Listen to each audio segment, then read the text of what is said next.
So it must be one of the most classic things among tango dancers on YouTube. The 2005 documentary from the BBC, La Confitería Ideal. Um, and I think it's rather unlikely that anyone who watches this video has not at least heard of this documentary. Um, and yeah, it's been definitely a big influence me back in the day, around 11 years ago, probably when I first saw this. Um, and the funny thing is that um, it's kind of strange, but I had already visited Buenos Aires and visited this place before I watched the documentary, so I can understand that. I would understand that.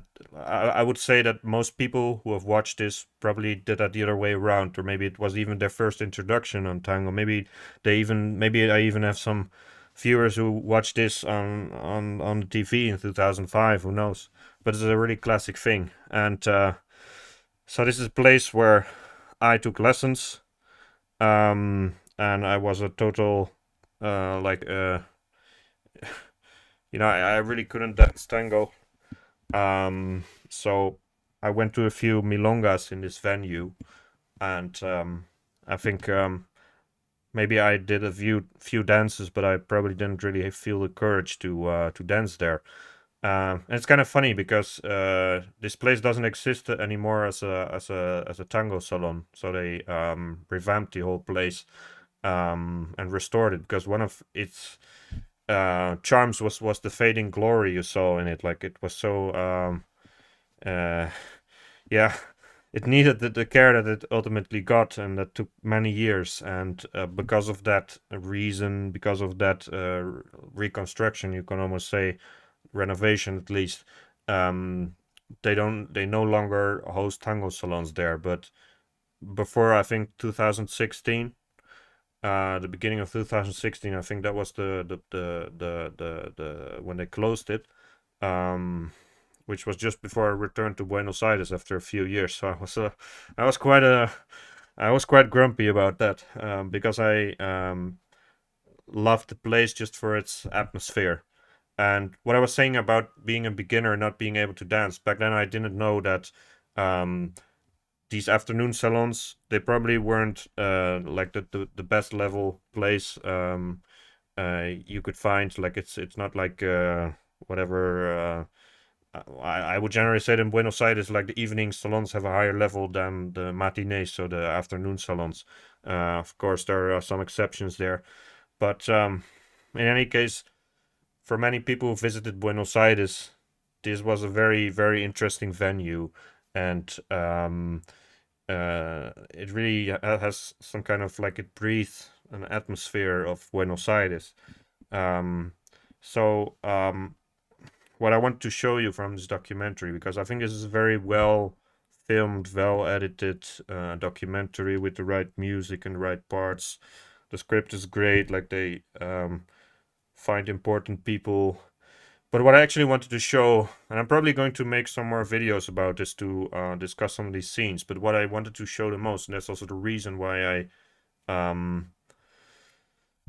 chose to record something with this documentary in the first place, is because of pretty much the first real scene in this, after the introduction in this documentary, which shows a man who's just a very common dancer who goes there to escape reality in a sense. But it sounds a little negative, but reality can be very tough. But it's like his little world where he finds some refuge in a way. So what you see here, so this is the guy I was talking about.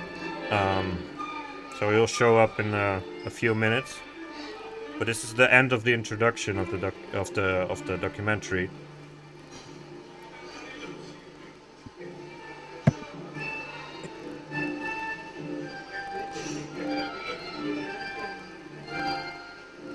It's so atmospheric, the right music.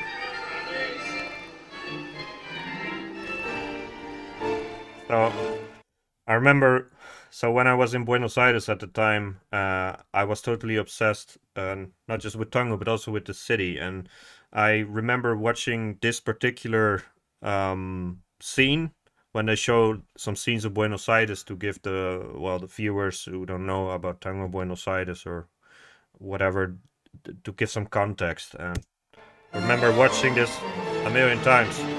So I think this is Quejas de Bandoneón by Troilo. Not quite sure what year. Um,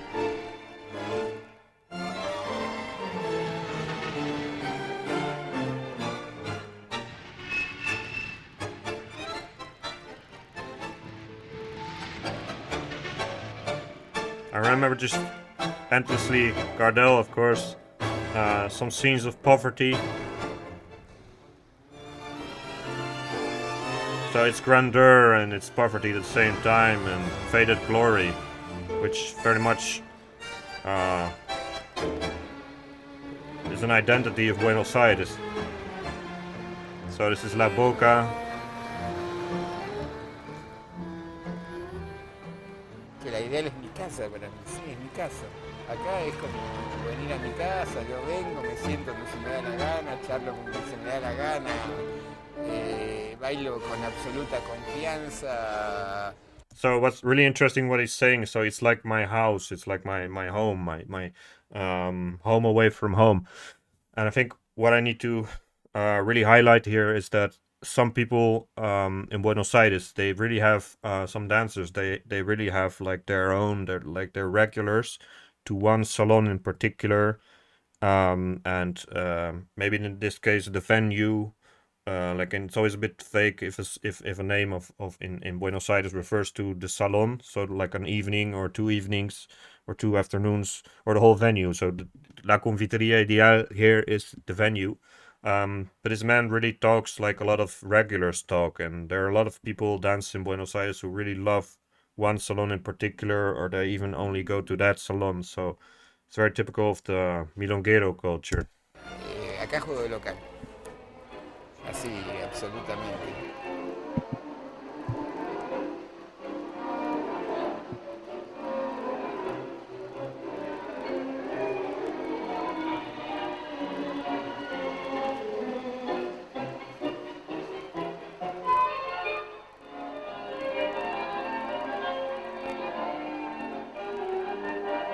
Voy a otras milongas, pero So nunca tuve sentimiento pretty much que saying tengo the acá same en la thing Ideal. here. Además, a mí me pasa una cosa muy especial con la Ideal.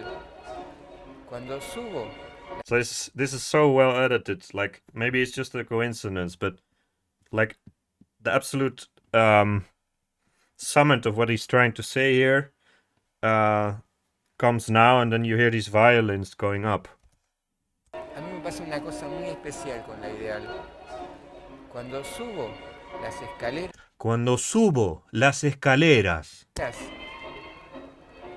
siento que estoy entrando a otro mundo.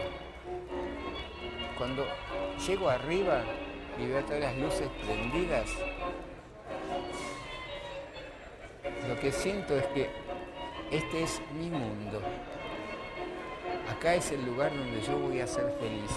acá es el lugar donde yo voy a ser feliz. Este es So, mi mundo.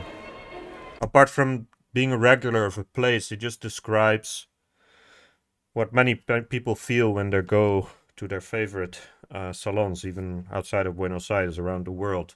And what I love about this scene in the documentary is that this man is just a normal dancer, and I've never met him, but he's just what he says is so authentic.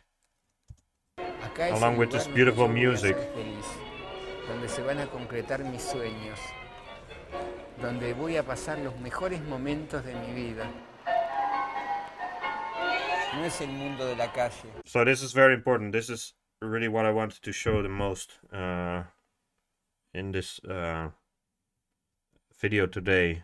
Is what he says about like the reality of everyday life and being in this like fantasy land of a salon. So Mi vida.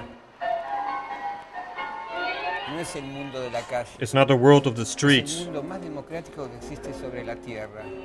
Ahí no existe de que uno sea lindo, sea feo, sea pintón, sea una linda mina. tenga guita, no tenga guita. Ahí el único código que existe es si sabes bailar o no sabes bailar. Si sabes bailar, bailás. Si no sabes bailar, no bailás y planchás.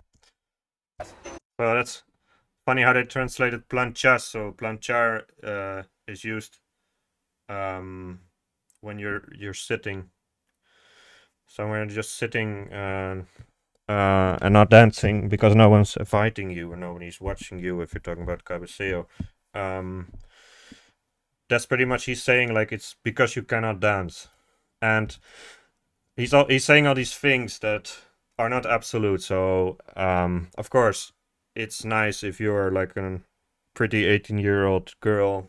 Um, uh, if you're rich, maybe you can take more lessons or you can go to encuentros and marathons the whole year. So you'll maybe end up being more popular, more well known, and a better dancer.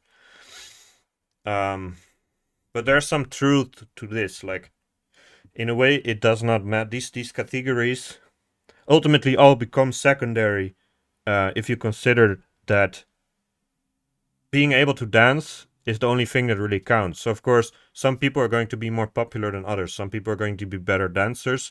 But in general, if you can manage yourself on a dance floor, um, you're likely to be able to dance with people. And if you cannot dance, I've heard stories of this. Like it's funny, but some people who like I heard stories once. I don't know. Maybe it was in an interview I did for my interview series, informal tango interviews. But someone told me that some guy came into the milonga and he was like super well dressed and really handsome.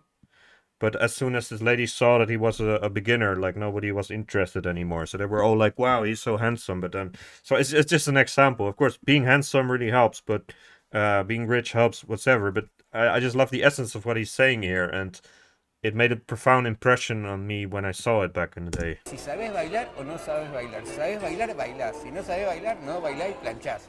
Así de clarito. Entonces es absolutamente democrático. No hay clases sociales, no hay nada. Ahí nadie te pregunta de qué trabajas. Ahí lo único que interesa es bailás o no bailás.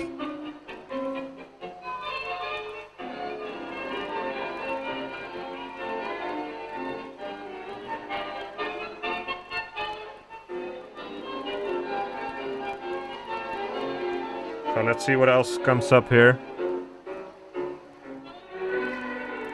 So there are other scenes in this milonga. So I think this is a milonguero called Portalea, who sadly is no longer around. But what's probably the most famous about this documentary is that they featured Chicho Frumboli. So I will see what other scenes I will highlight from this documentary. But this is what I wanted to share the most, and I think at some point they have a second scene with this man that show him in his shop, so like his daily life, and I think there's some a bit more about this whole philosophical theme that he uh, started with here in this part of the documentary. But it's yeah, it's a great documentary, and I think uh, especially this scene gave me a very lasting impression of what tango is ultimately about.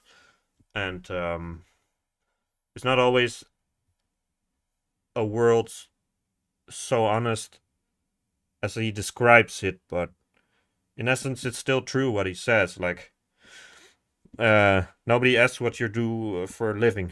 All that matters is can you dance or not, and I think there's definitely some truth to that. So let's see in another episode what else I want to highlight here. But this is what I wanted to say for today.